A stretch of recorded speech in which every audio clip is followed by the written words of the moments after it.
नमस्कार, हरियाणा न्यूज देख रहे हैं आप और मैं हूं आपके साथ हितेंद्र। कांग्रेस अध्यक्ष कौन है इस पर चर्चा करेंगे, लेकिन उससे पहले रुक करेंगे एक बड़ी खबर का। एक बड़ी खबर आपको बता देते हैं। गुरुग्राम में आज हरियाणा न्यूज का कॉन्क्लेव है। हरियाणा न्यूज का आज एक बड़ा कॉन्क्लेव, कई कैबिनेट मंत्रियों समेत इसमें कई बड़ी हस्तियां शामिल होंगी। ये बड़ी खबर आपको बता रहे हैं।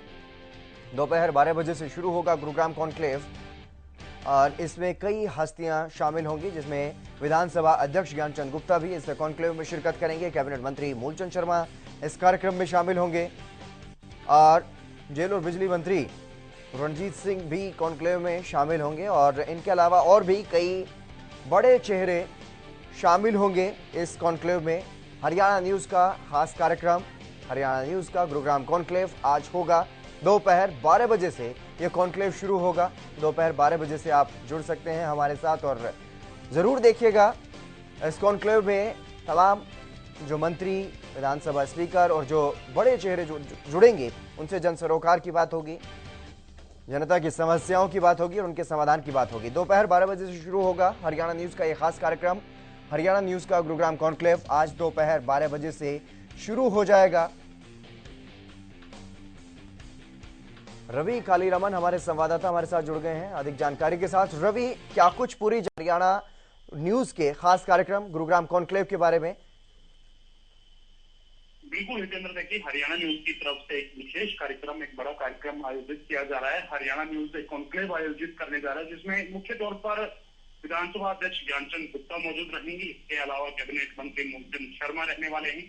बिजली एवं जेल मंत्री रणजीत सिंह चौटाला इसमें शिरकत करेंगे। इसके अलावा अगर बात की जाए तो बादशाहपुर से विधायक राकेश दौलताबाद, इसके अलावा बात की जाए तो सोहना से विधायक संजय सिंह रहने वाले हैं। सत्य प्रकाश जरावता पटौदी से एमएलए हैं, वो रहने वाले हैं। बात करें Jawahar Yadav former chairman housing board की तरफ से जो वो रहने वाले हैं। इसके अलावा अगर बात की जाए कुलदीप बादली से विधायक हैं, वो इसमें शिरकत करेंगे। साथ साथ महिला आयोग की चेयरमैन जो रेणु भाटिया, वो इसमें शिरकत करेंगे। इसके साथ साथ गुड़गांव की मेयर जो है मधु आजाद, वो इसमें रहने वाली है। तो कहीं ना कहीं अपने आप में काफी बड़ा आयोजन हरियाणा करने जा रहा है। दोपहर 12 बजे के आसपास से ये आयोजन शुरू हो जाएगा और तमाम जो गेस्ट हैं वो 12 बजे से जो है पहुंचने शुरू हो जाएंगे। कहीं ना कहीं आम जो मुद्दे हैं, जनता के जो मुद्दे हैं, जनहित के जो मुद्दे हैं, उनको लेकर तमाम मंत्रियों से, तमाम विधायकों से बातचीत की जाएगी और कहीं ना कहीं अपने आप में हरियाणा न्यूज का ये हो रहा है। जी रवि, तमाम जानकारी देने के लिए बहुत शुक्रिया आपका। तो हरियाणा न्यूज की तरफ से आज ये खास कार्यक्रम गुरुग्राम कॉन्क्लेव आज किया जा रहा है दोपहर 12 बजे। जरूर जुड़िए, जरूर देखिए और जनहित के मुद्दों पर बात होगी, जनता की समस्याओं पर बात होगी और क्या कुछ विकास के कार्य चल रहे हैं उन पर भी बातचीत होगी। हरियाणा न्यूज की तरफ से यह खास कार्यक्रम का आयोजन आज किया जा रहा है। गुरुग्राम कॉन्क्लेव दोपहर 12 बजे से यह कार्यक्रम शुरू होगा।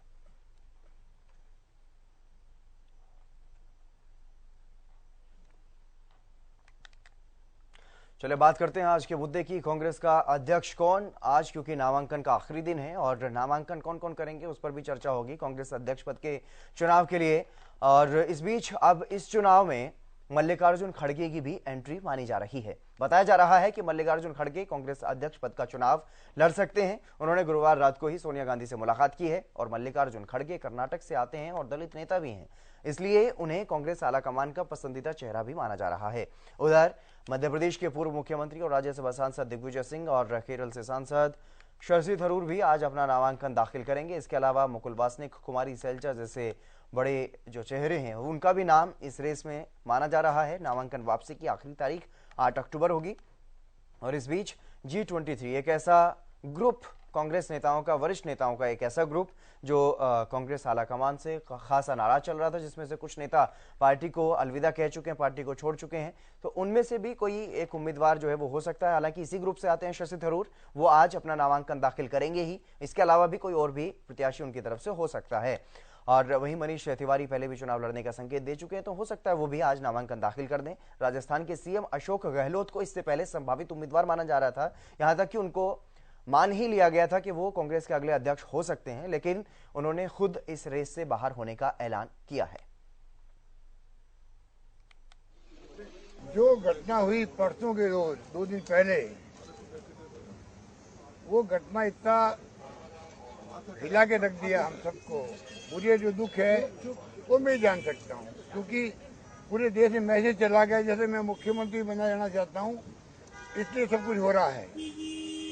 मैंने सोनिया जी से भी सॉरी फील किया है, माफ़ी मांगी है, क्योंकि एक सिंपल प्रस्ताव जो होता है एक लाइन का, वो परंपरा हमारी है कि एक लाइन का प्रस्ताव तो हम करते ही करते हैं, हर मीटिंग के अंदर करते हैं, चाहे चुनाव हो, चाहे मुख्यमंत्री के बारे में कोई फैसला करना हो।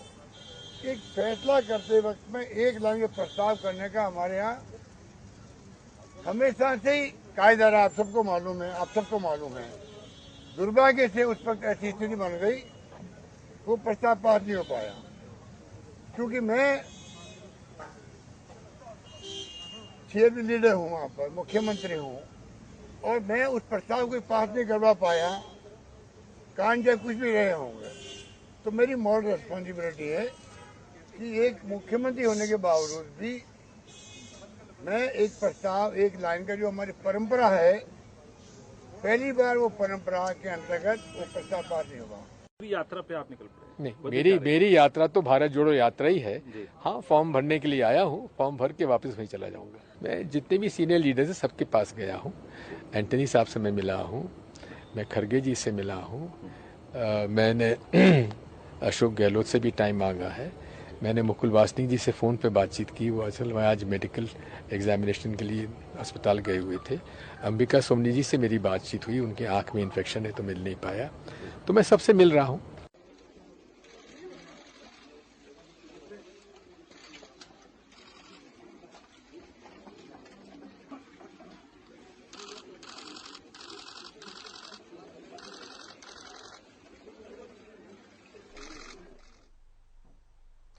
चलिए इसी मुद्दे पर चर्चा करेंगे। हमारे साथ कुछ खास मेहमान भी जुड़ गए हैं, उनसे आपका परिचय करवा देते हैं। राकेश कुमार जी हैं, राजनीतिक विश्लेषक। प्रोफेसर विधु रावल जी हैं, बीजेपी के प्रवक्ता हैं। और वेद प्रकाश विद्रोही जी हैं, कांग्रेस प्रवक्ता, हमारे साथ जुड़ गए हैं। आप तीनों मेहमानों का स्वागत है। सबसे पहले मैं आपके पास ही आऊंगा राकेश कुमार जी, क्योंकि आप राजनीतिक विश्लेषक हैं, बड़े नजदीकी से सारे घटनाक्रमों को आप देख रहे हैं, क्या कुछ चल रहा है कांग्रेस में। पहले शुरुआत में अगर देखा जाए तो अशोक गहलोत को ये मान करके चल रहे थे सभी, ज्यादातर लोग और कांग्रेस के भी नेता और पदाधिकारी, कि वही संभावित उम्मीदवार हैं और वही अगले अध्यक्ष हो सकते हैं। लेकिन अब वो इस रेस से बिल्कुल पूरी तरह से बाहर हो चुके हैं। और अब इस रेस में जो मुख्य रूप से दो खिलाड़ी दिखाई दे रहे हैं वो है मध्य प्रदेश के पूर्व मुख्यमंत्री दिग्विजय सिंह, और दूसरी तरफ जो नाराज नेताओं में भी शुमार रहे हैं शशि थरूर। तो दोनों के बीच मुकाबला देखने को मिलेगा, या फिर अभी जिस तरीके का कयास लगाए जा रहे हैं कि मल्लिकार्जुन खड़गे भी इसमें एंट्री मार सकते हैं और दिग्विजय सिंह को भी वो बाईपास कर सकते हैं, तो क्या ऐसा भी कोई स्थिति दिखाई दे रही है? कि देखिए, जिस तरीके से कांग्रेस पार्टी के अंदर चुनाव काफी समय बाद एक अध्यक्ष पद के लिए इनकी प्रक्रिया के तहत एक चुनाव होने जा रहा है जी, और कांग्रेस पार्टी के अंदर जिस तरह से कहा जाता था कि जो हाई कमान का फैसला होगा वो हाई कमान का सभी को मंजूर होता है। लेकिन पहली बार हम देखे हितेंद्र भाई, तो केवल हाई कमान के फैसले को ना सुनते हुए एक चुनावी प्रक्रिया शुरू हो चुकी है। और जिस तरीके से गहलोत साहब का चुनाव के अंदर एक बार आना हुआ और किस घटनाक्रम के अंदर वो बिल्कुल ही इस रेस से, अध्यक्ष पद की रेस से बाहर हो गए। और अब जो जैसे शशि थरूर की हम बात करें या मल्लिकार्जुन खड़गे की बात करें या मध्य प्रदेश के कांग्रेस नेता दिग्विजय सिंह की बात करें, तो तीनों ही नेता अब अध्यक्ष पद की दौड़ में हैं। लेकिन जब तक ये फाइनल नहीं कहा जा सकता जब तक कि नामांकन वापस लेने की तारीख निकल ना जाए, क्योंकि अभी भी बातचीत का दौर, सोचने समझने का दौर और कांग्रेस पार्टी के प्रमुख नेताओं के साथ इन सभी नेताओं की बैठक का दौर अभी बाकी है। नामांकन भरने में हो सकता है कि इन तीनों के अलावा भी कोई नामांकन भर दे। नामांकन भरने में किसी को कोई परेशानी नहीं है, क्योंकि तभी दिखाया जा सकता है कि कांग्रेस के अंदर पार्टी का अंदरूनी एक लोकतंत्र भी बरकरार है।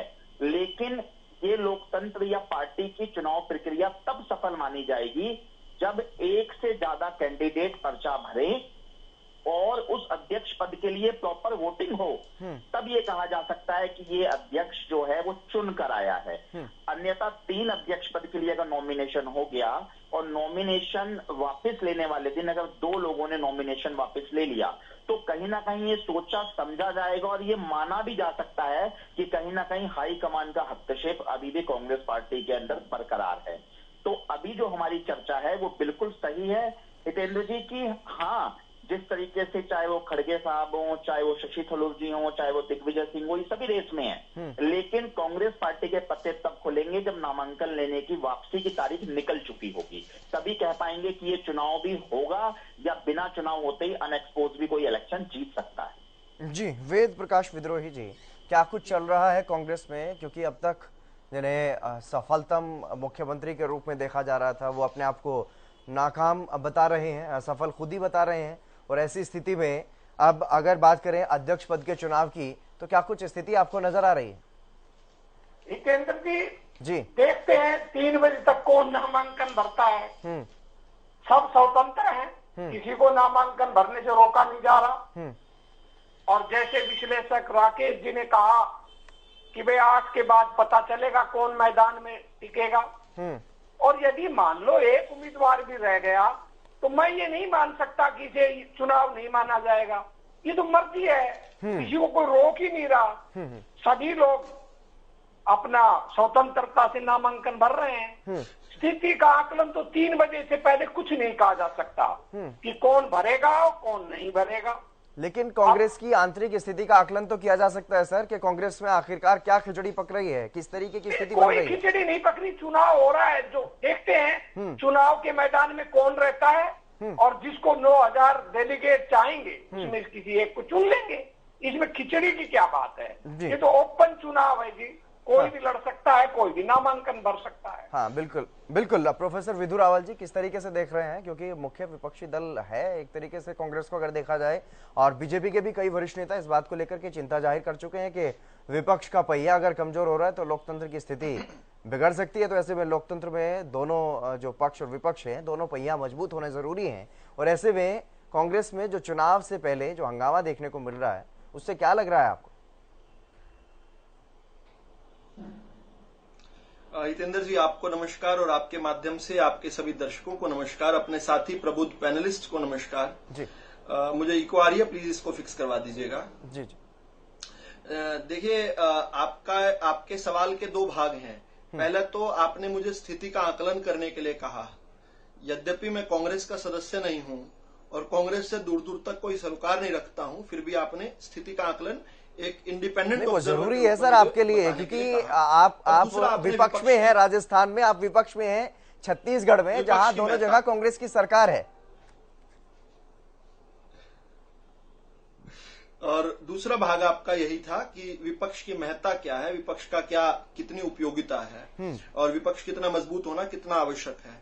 तो पहले तो ये कि 1998 से आज तक 24 साल हो गए।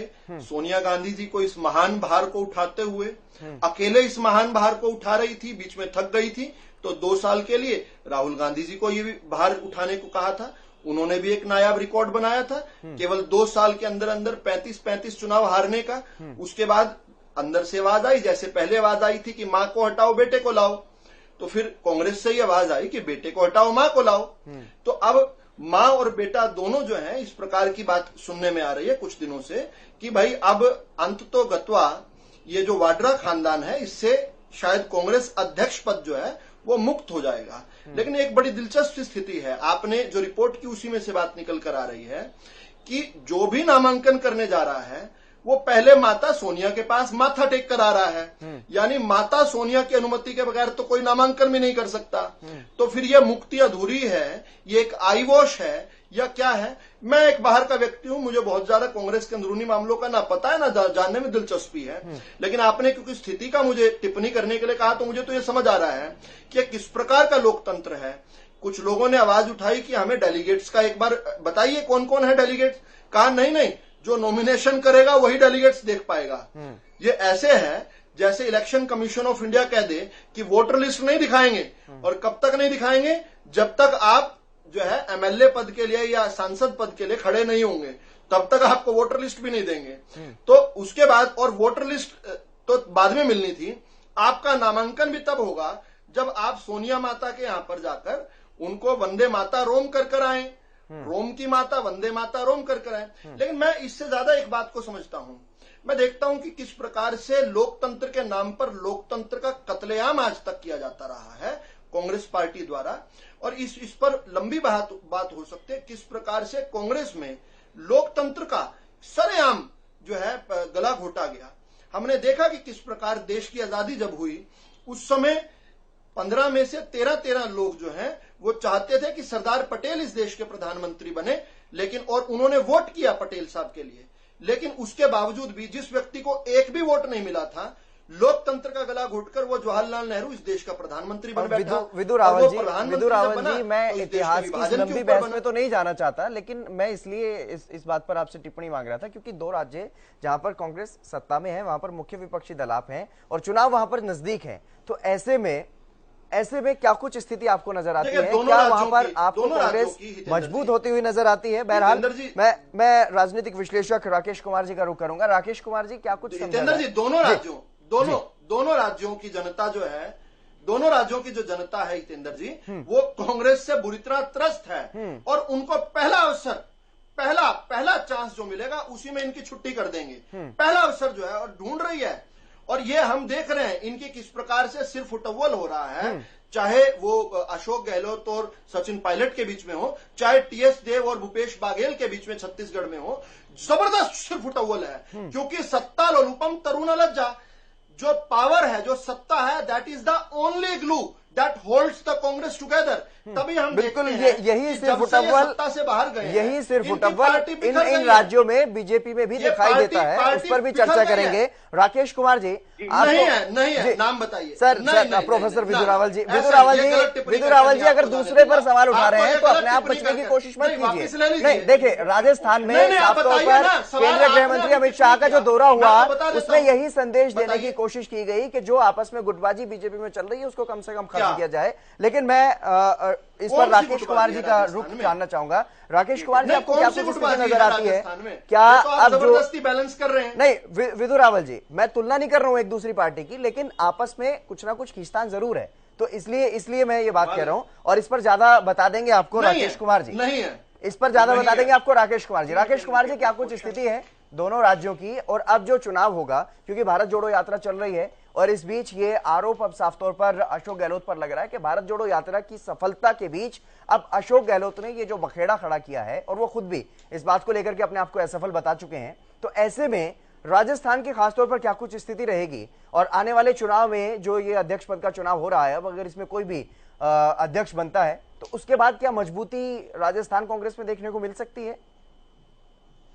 देखिए, ये किसी भी पार्टी के अंदरूनी संगठन के अंदर निर्भर करता है कि वो पार्टी उस क्षेत्र में या उस प्रदेश में किस तरीके से चुनाव को लड़ेगी। लेकिन निश्चित तौर पर है कि जिस तरीके से कांग्रेस पार्टी एक नई ऊर्जा के साथ अपनी एक भारत जोड़ो यात्रा को लेकर चल रही है, और उनका मकसद भी यही है कि जो उनका जनाधार था, जो एक आम लोगों तक, और वो बहुत लंबे समय से दिन प्रतिदिन टूटता जा रहा है, उसी श्रृंखला में उनके नेता उन पार्टी को छोड़ के जाते जा रहे हैं। कहीं ना कहीं दूसरी पार्टियों में उनका विलय होता जा रहा है। जैसे कि हम गोवा की बात करें या हरियाणा की बात करें, तो बहुत सारे नेता कांग्रेस को छोड़कर बीजेपी में विलय हो गए जी।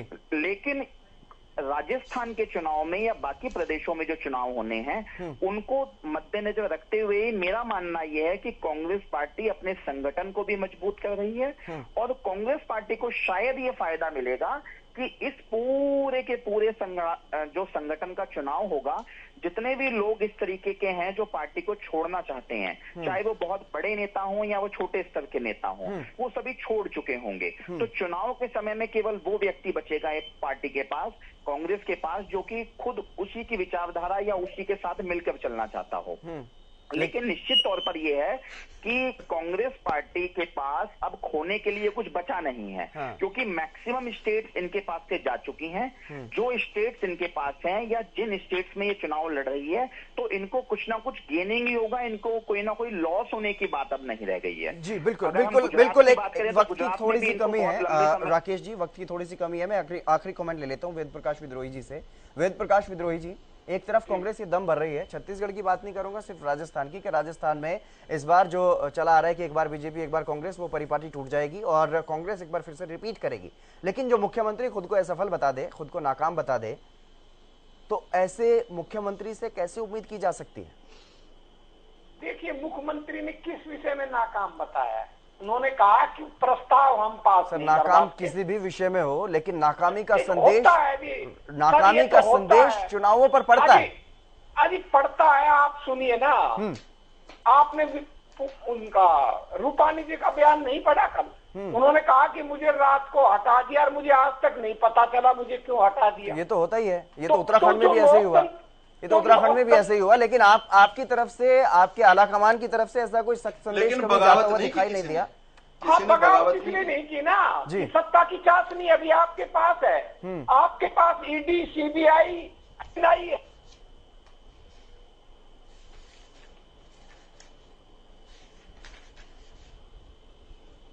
जी, आपकी आवाज नहीं पहुंच पा रही है वेद प्रकाश जी। चलिए, बहरहाल मेरे पास वक्त की बहुत कमी है, शायद संपर्क आपका टूट गया है। बहुत शुक्रिया वेद प्रकाश विद्रोही जी हमारे साथ